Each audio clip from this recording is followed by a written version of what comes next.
Now to a bill giving children removed from their parents' home the opportunity to provide their own list of potential caregivers to the court. It also gives the potential caregivers time to ensure they're financially able to raise the child. The law should be able to be ready in effect, but it's already in limbo because of funding. Jose Alonso and photojournalist Jessica Farley covered the joint committee where the discussion on who will fund this legislation is still ongoing. Tensions were high between the Cabinet of Health and Family Services and legislators in Tuesday's Joint Committee meeting in Frankfurt. Many laws like the kinship bill should already be put into effect, but a disagreement between legislators and the Cabinet is keeping it from moving forward.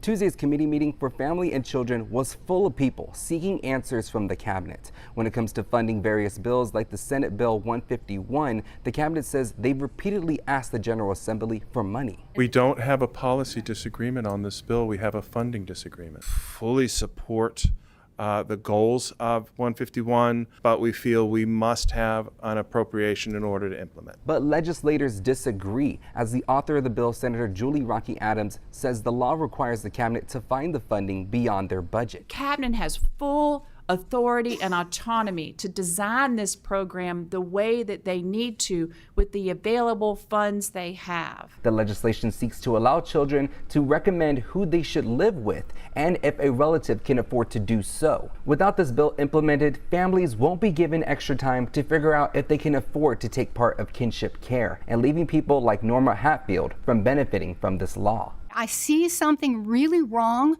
with how services are being offered. It affects the kids in the long run. Those services were intended for them, and that's what needs to be changed. Being a grandmother who's taking care of 2 grandkids pushed her to speak with legislators like Senator Rocky Adams earlier this year. You feel voiceless, you feel powerless, you feel like you have absolutely no control over what is about to happen to you. That frustration is also felt through organizations focused on children. In a statement from Kentucky Youth Advocates says, quote, "We, along with the Kinship Families Coalition of Kentucky and thousands of kinship families across the Commonwealth, are left shaking our heads in disappointment at the ongoing disagreement between the governor's administration and the General Assembly." This is funding that we're talking about for kinship care.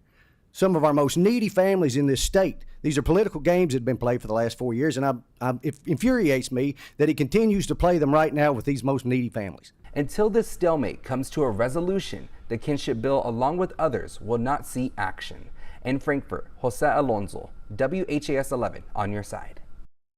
The kinship bill was supposed to go into effect earlier this month. The cabinet is expected to return in next month's meeting with a more thorough plan on implementing these new laws.